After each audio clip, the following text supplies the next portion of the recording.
الحمدللہ رب العالمین والصلاة والسلام علی سید الانبیاء والمرسلین وعلی آلہ واصحابہ اجمعین۔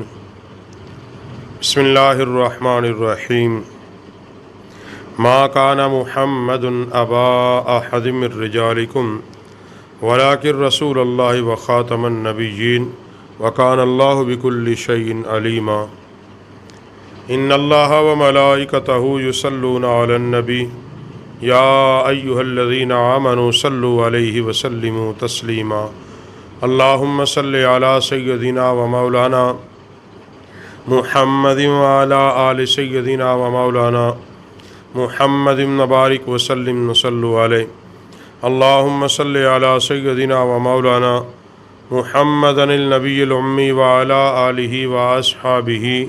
وبارک وسلم۔ حضرات گرامی قدر، اللہ رب العالمین کا احسان ہے کہ جس نے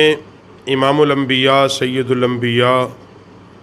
نبی رحمت جناب محمد الرسول اللہ صلی اللہ علیہ وسلم کو آخری نبی بنا کر اس دنیا میں مبعوث فرمایا اور ہم گناہ گاروں کو آپ کے امتی ہونے کا شرف بخشا۔ قرآن مجید فرقان حمید نے ایک نہیں کئی مقامات مقدسہ پر نبی پاک صلی اللہ علیہ وسلم کی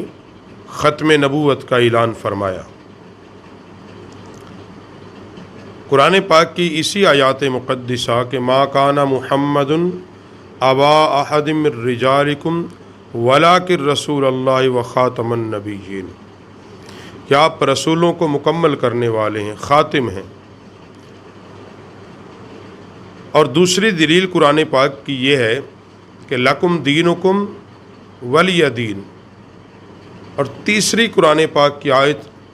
لکم دینکم واتممت علیکم نعمتی ورضیت لکم الاسلام، کہ میدان عرفات کے اندر جب آقا علیہ الصلوۃ والسلام لوگوں کو حج کا آخری خطبہ ارشاد فرما رہے ہیں تو اللہ رب العالمین نے فرمایا پیارے حبیب اعلان کر دیجئے کہ اب دین مکمل ہو چکا ہے، اب کسی نئی نبی کے آنے کی کوئی گنجائش باقی نہیں ہے، احکام شریعت قانون قدرت مکمل ہو چکا ہے اور میرے ذریعے اللہ نے اپنے دین کو کامل کر دیا ہے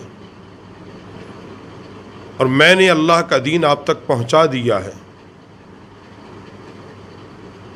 اور ایمان اس وقت تک بندے کا مکمل نہیں ہوتا کہ جب تک وہ نبی رحمت صلی اللہ علیہ وسلم سے اپنے مال، جان، عزت، آبرو سے بڑھ کر آقا علیہ السلام سے محبت نہ کرے۔ یہ ایمان کے لیے ضروری ہے۔ اور حضور صلی اللہ علیہ وآلہ وسلم کو اللہ نے ہر اعتبار سے کامل اور اکمل بنا کر اس دنیا میں بھیج دیا، اس لیے پوری دنیا کے لوگوں کو یہ حکم دیا کہ نبی علیہ السلام کی اتباع کریں۔ آقا علیہ الصلوۃ والسلام کا کلمہ پڑھنے کا حکم دیا، اسی لیے کہ نبی پاک علیہ الصلوۃ والسلام کے بعد کوئی نبی نہیں۔ تیسری قرآن پاک سے جو دلیل ہے کہ اللہ فرماتا ہے کہ ہم نے اپنے حبیب کو ساری کائنات کے لیے نبی بنا کر مبعوث کیا، اور پہلے نبیوں میں اور حضور کی نبوت میں یہ فرق ہے۔ پہلے جتنے بھی انبیاء اکرام علیہم الصلاۃ والسلام تشریف لائے وہ تمام کے تمام ایک علاقے، قبیلے، ایک نسل کے لیے بن کے نبی آئے، کیونکہ ان کے بعد سلسلہ نبوت جاری تھا، مگر اللہ نے نبی رحمت صلی اللہ علیہ وسلم کو ساری مخلوق کی طرف نبی بنا کے بھیجا۔ اور یہی وجہ ہے کہ نبی علیہ الصلوۃ والسلام نے تمام مخلوق کو وہ حقوق عطا کر دیے جو ان کے حقوق بنتے تھے۔ حضور کے ذریعے اللہ رب العالمین نے ساری مخلوقات کے حقوق عطا فرمائے اور حضور نے اپنی امت کو بیان کر دیا۔ اور یہی وجہ ہے کہ نبی پاک صلی اللہ علیہ وسلم کی ختم نبوت کی آگاہی ازل سے اللہ رب العالمین نے دی،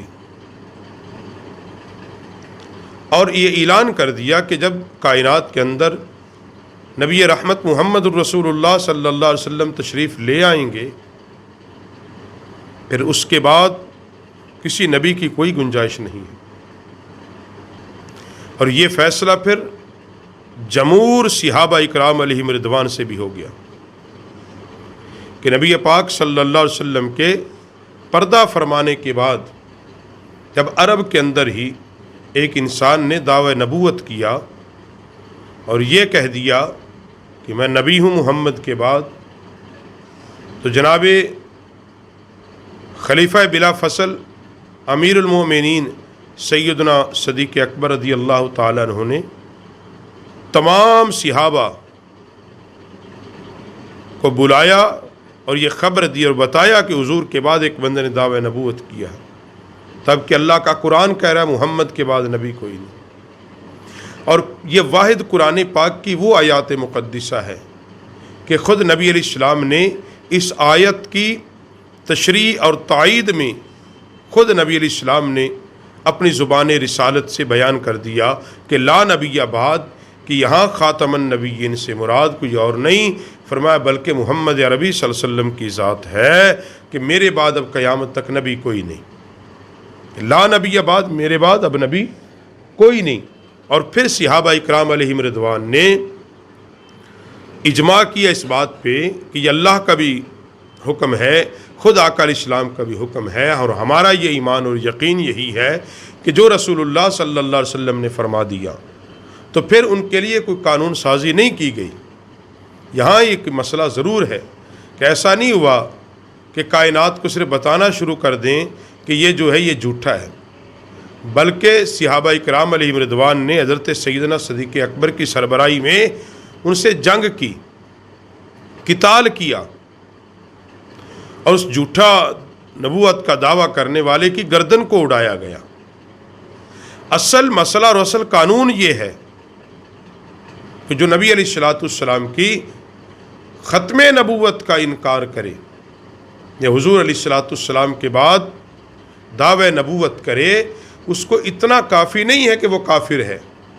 بلکہ صحابہ کا عمل کیا ہے کہ اس سے قتال کیا جائے، لڑا جائے اور اس کی گردن کو اڑا دیا جائے، کیونکہ یہ حق اللہ نے رسول اللہ صلی اللہ علیہ وسلم کو دے دیا کہ آپ کے بعد کوئی دعوی نبوت نہیں کر سکے گا۔ اور ایسے بندوں کی احادیث میں سزائیں موجود ہیں کہ جو نبی علیہ السلام کی توہین کرے، تکذیب کرے اور نبی رحمت صلی اللہ علیہ وسلم کی ناموس اور عزت کے خلاف بات کرے، تو صحابہ اکرام علیہم رضوان کا عمل موجود ہے کہ ان لوگوں کی سزا یہ ہے کہ اب وہ دنیا میں رہنے کے قابل نہیں ہے،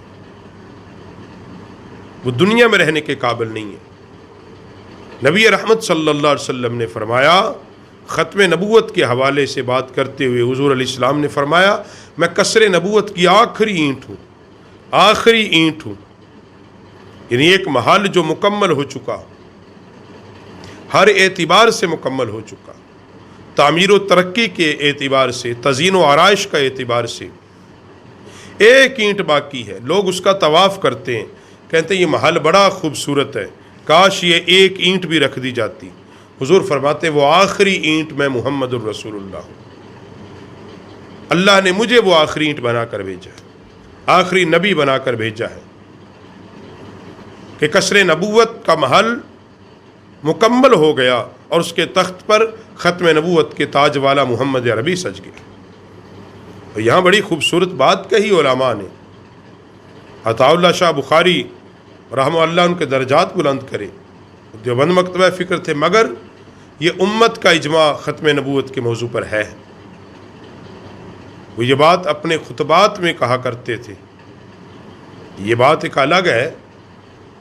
کہ وہ تو عیبدار تھا، اگر کوئی رسول اللہ کے بعد ایسا بندہ جس کا حسن بھی بے مثال ہو آنکھیں بھی سرمئی ہوں، چھاتی بھی 36 انچ کی ہو، قد بھی 6 فٹ کا ہو، صحت مند ہو، تندرست ہو، عالم ہو، محدث ہو، شیخ ہو، اگر وہ بھی دعوے نبوت کرے گا تو ہم تو اس کو بھی نہیں مانیں گے. کیوں؟ رسول اللہ صلی اللہ علیہ وسلم کے بعد کسی کی حیثیت اور اہمیت ہی کوئی نہیں کہ وہ یہ دعویٰ کرے کہ نبی رحمت کے بعد دعوی نبوت کرے، کیونکہ اللہ رب العالمین نے ختم نبوت کا تاج آپ علیہ الصلوۃ والسلام کو عطا فرما دیا ہے.